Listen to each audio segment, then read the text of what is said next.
Toleransi dalam bahasa Arab dikenal dengan istilah tasamu. Secara bahasa, toleransi berarti tenggang rasa. Sedangkan menurut istilah, toleransi adalah sikap menghargai dan menghormati perbedaan antar sesama manusia. Allah Subhanahu wa Ta'ala menciptakan manusia berbeda satu sama lain. Perbedaan tersebut bisa menjadi kekuatan jika dipandang secara positif.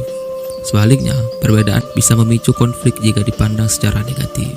Jika kita memperhatikan salah satu unsur bangunan, misalnya tembok, maka tembok itu terdiri dari beberapa bagian, batu bata, besi, semen, dan pasir.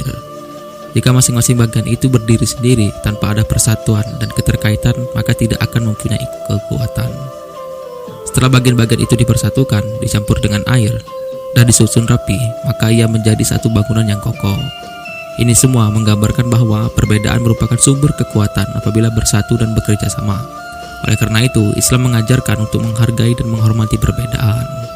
Toleransi dalam Islam mencakup dua hal, yaitu toleransi antar sesama muslim dan toleransi kepada non-muslim. Toleransi antar sesama muslim berarti menghargai dan menghormati perbedaan pendapat yang ada dalam ajaran agama Islam. Misalnya, perbedaan pendapat mengenai jumlah rakaat sholat tarawih. Sebagian umat Islam melaksanakan sholat tarawih 8 rakaat ditambah 3 rakaat saat witir. Sebagian yang lain melaksanakan 20 rakaat ditambah 3 rakaat sholat witir. Kedua pendapat ini harus dihargai dan dihormati karena masing-masing memiliki dasar masing-masing.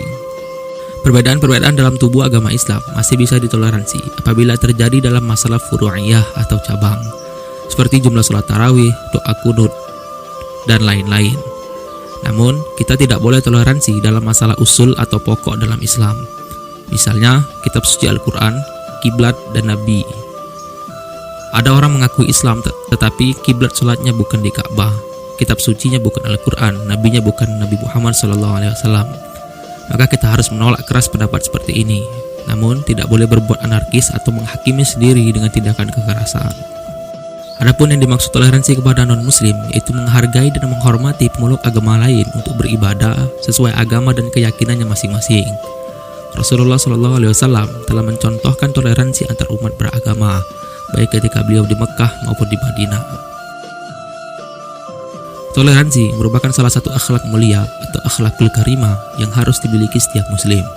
Dengan menjunjung tinggi sikap menghargai perbedaan ini, maka kehidupan masyarakat akan damai dan sejahtera.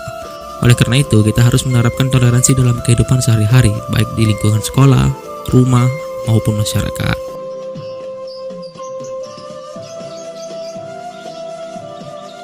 Toleransi antar umat beragama di Indonesia sudah berjalan baik dan perlu terus dijaga. Penduduk Indonesia sudah terbiasa dengan perbedaan agama dan keyakinan di antara mereka. Meski harus diakui, masih ada kasus-kasus kecil akibat salah paham di antara warga negara. Namun, kehidupan beragama di Indonesia sudah mencerminkan toleransi yang tinggi. Semua agama mengajarkan kedamaian dan hidup rukun dengan sesama warga negara. Tidak ada agama yang menganjurkan pemeluknya untuk saling bermusuh dan saling menghina umat agama lain. Demikian pula dengan Islam. Ajaran Islam penuh dengan pesan-pesan damai dan saling menghargai perbedaan. Kita diajarkan untuk menghormati dan menghargai perbedaan agama dan keyakinan di antara sesama warga negara. Apabila ada kekerasan yang mengatasnamakan agama, maka kita harus menolaknya.